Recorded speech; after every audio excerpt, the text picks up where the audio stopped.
Thank you so much for this invitation, okay, and the opportunity to share this, the Salina Greens project here in Wetlands Day. So I will try to share, okay. So my name is Marcia Pinto. I'm a biologist and the founder of the company Salina Greens, which develops its activity at Salinas in Alcochete. It's a small village near Lisbon in Portugal. And here in the photo, we can see the first place where we start this project. And in the background, we can see the estuary. And we can see that the estuary is really linked to the salt pans. And our story begins in the salt marsh, in the background, okay? But what are salt marshes and why are they so important? So we call salt marshes to this vegetation exposed to tidal water. They are made up of Alophide plants, which love salt and have developed this adaptation mechanism to harsh conditions for most plants on the planet. They thrive in conditions of high salinity, flooding, drought, and intense sun exposure. And this in the photo is a really huge cover of salt marsh, really near the salt pans.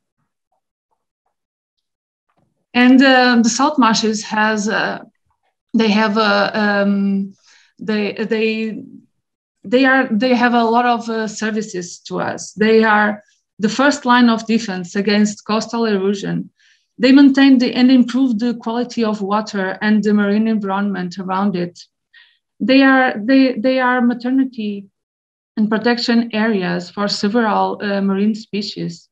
And it is considered one of the most efficient systems in soil carbon fixation on the planet. And the salinas are the extension of this estuary, where we can find the immense salt marsh concentrated in sloops in the walls of the tanks. But here, the water enters regularly in a human-controlled manner. Today, most of the 600 salt pans in Alcochete are no longer active, leaving only one that still produces salt.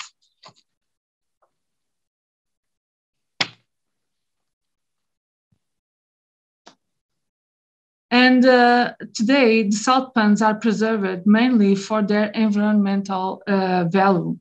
They are protected areas and hotspots of biodiversity. They maintain an umbilical connection with the biggest Portuguese wetland and natural reserve, Tagus Estuary. The importance of these habitats is evidenced mainly for birds. With adequate water levels, they are important areas for food, breeding, and high tide refuges. Birds are really dependent on these refuges to continue using the estuary throughout their life cycles. With supratidal natural habitat strongly modified, as the seawater levels rises, the environmental value of this habitat increases. These are the last areas of high tide refuges for thousands of birds in Tagus Estuary. But this is not just about birds. When estuary water enters the salina, it gives life to the bottom of tanks, water column, sloops, and walls. And all the animals and plant wildlife present are important for the balance and harmony of this ecosystem. When we look at the salt marsh from afar, it gives the idea of this dense uniform covers but it is really so? Do you think it's like this, one unique vegetation? So what we find here is that the salt plants are also important reserves of plant biodiversity. The vegetation covers and protects the soil of the salt pans, and associated with it, there is a vast biodiversity of animal species. In addition, they have the extraordinary ability to feed us. We find ancestral species that gave rise to current commercial vegetables, such as beets, chardleaf, garlic, and celery. These species were selected by nature and are productive with low need for fresh water. They respond to the main challenge of today's agriculture.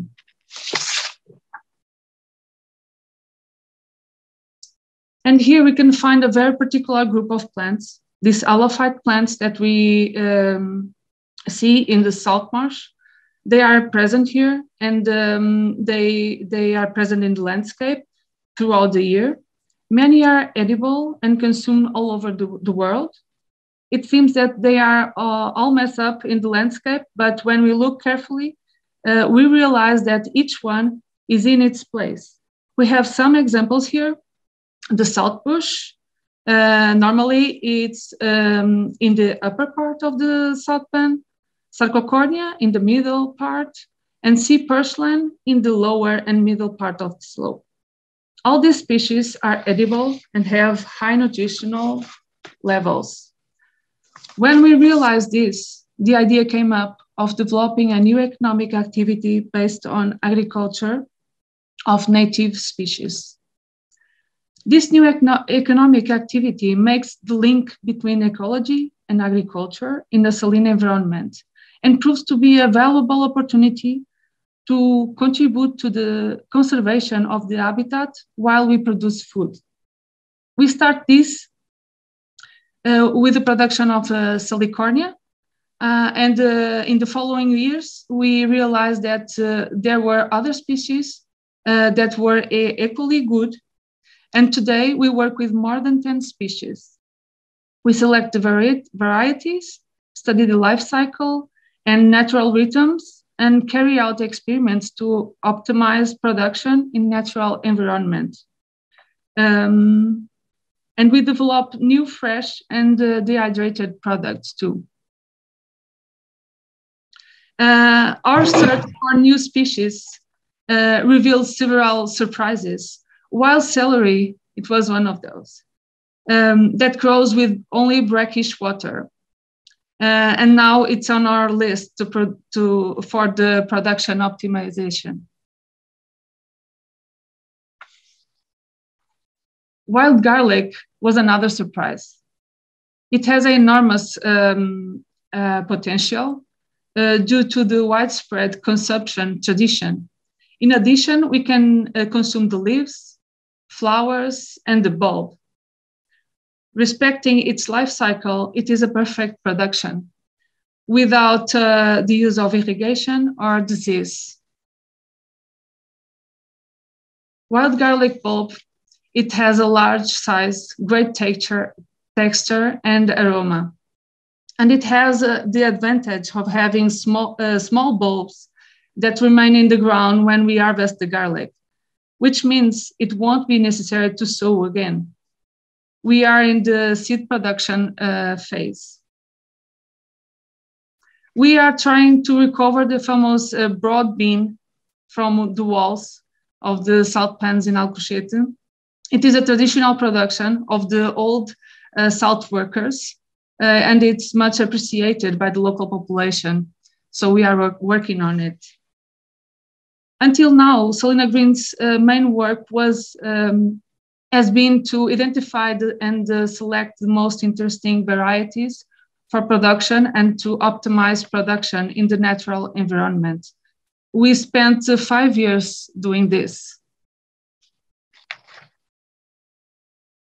As time passes, the more we believe that this work will be useful for everyone. Changes are happening very quickly, and Portugal is now in severe drought. The lack of fresh water is affecting several economic activities, and the situation of animal production and agriculture is worrying. There is no doubt we will have to find new ways and more sustainable production models. And here we, in these 5 years, we have produced more than 10 products that we promote and introduce in the supermarkets. Here are just some of the products that we are selling now.